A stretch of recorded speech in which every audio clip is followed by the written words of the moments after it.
서울 송파갑 국민의힘 박정훈 의원입니다. 저는 오늘 김현지 제1부속실장의 휴대전화 교체 내역을 입수해서 여러분들께 설명드리고자 합니다.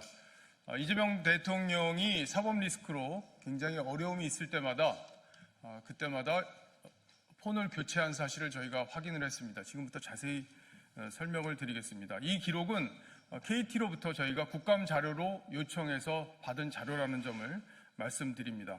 지금까지 알려진 것으로 김 실장은 이재명 대통령의 사법 리스크 컨트롤 타워 역할을 해왔다, 이런 증언들이 나와 있습니다. 그렇기 때문에 이런 행위들은 증거인멸 행위로 볼 여지가 충분하다는 게 제 판단입니다. 그리고 과거 이재명 대통령은 2016년 11월 어떤 얘기를 했냐면, 사고가 나면 휴대폰을 절대 빼앗기면 안 된다, 이렇게 증거인멸의 중요성을 강조한 바가 있습니다. 아마 언론인 여러분들께서도 그 내용은 잘 알고 계시리라 생각합니다. 자, 그럼 결과적으로 김 실장의 이런 휴대폰 교체는 이재명 대통령의 지시에 의한 것이 아니냐, 이렇게 볼 여지가 충분합니다. 지금부터는 어떤 시점에 폰을 교체했는지 지금부터 자세히 설명을 드리도록 하겠습니다. 먼저 번호를 변경합니다. 2021년 10월 19일에 아이폰 12로 쓰기 시작하는데, 이때 지금 쓰는 번호가 처음으로 변경된 시점입니다. 당시에는 대장동 수사가 시작이 됐고, 그리고 관련자가 처음 구속이 확정된 시점입니다. 그 시점에 폰을 바꾼 것입니다. 그러니까 10월 3일에 유동규 씨가 구속이 되고, 그리고 10월 19일 유동규 구속 적부심이 기각되는 이 시점에 아이폰 12로 번호를 바꾼 것으로 확인이 됐습니다.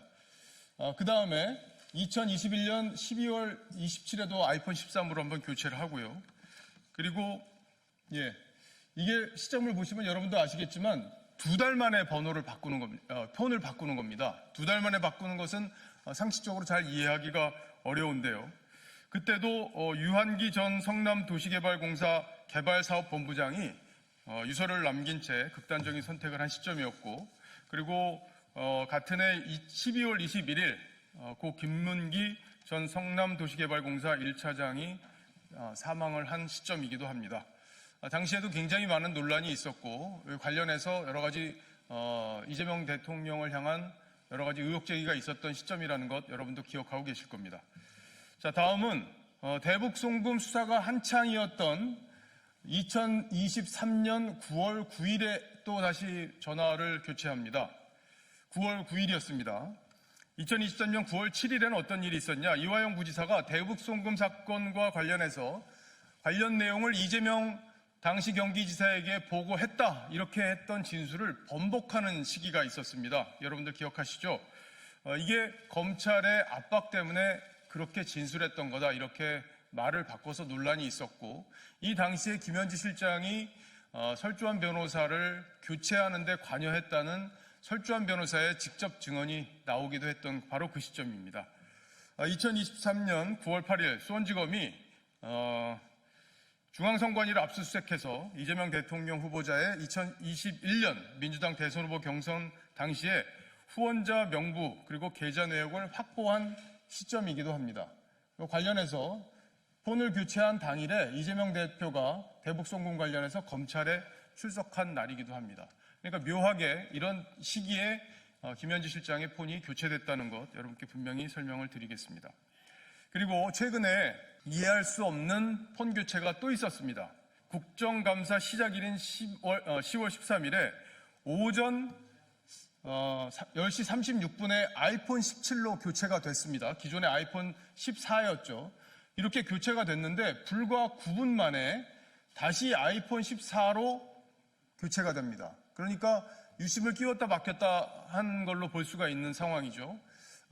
이 이유에 대해서는 저희가 명확하게 알 수는 없지만, 번호를 통상 이게 전문가들에게 물어보니까 번호를 하나를 더 만들어서 쓰기 위해서 아이폰 17을 만들었고, 거기에 유심칩을 뺐다 끼웠다 하는 과정에서 이런 일이 생긴 것 아닌가 하는 해석을 할 수 있는 부분입니다. 여러분들 아시다시피 김현지 실장은 이재명 대통령 사법 리스크의 컨트롤 타워 역할을 해왔고요. 그리고 모든 변호인이 참여하는 텔레그램 대화방도 운영했다는 증언이 있었습니다. 그리고 사건에 어떤 변호사를 배정할지 그리고 어떤 내용으로 변호를 할지 직접 지시했다는 증언들도 나와 있습니다. 이제 이렇게 의혹이 불거져 있는 상황이고 휴대전화를 증거인멸을 위해 교체한 거 아니냐는 의혹까지 불거졌기 때문에 김현지 실장은 국정감사에 출석해서 이런 모든 의혹들에 대해서 사실관계를 밝혀주기를 촉구합니다. 민주당은요, 지규현 판사가 휴대전화를 바꿨을 때 이런 의혹을 제기한 바 있습니다.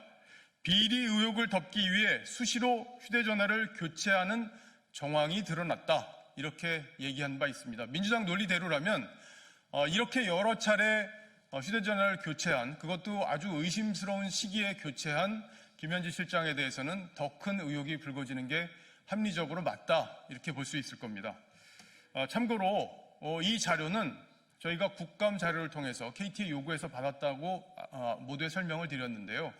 원래는 과방위 전체의 의결을 통해서 자료 요청을 해야 되는데 최민희 위원장이 행정실에 기존의 관례대로 의원들의 요구가 있으면 자료를 요청할 수 있도록 지침을 내린 덕분에 이 자료를 확보할 수 있었다는 점도 마지막으로 설명드립니다. 이상입니다.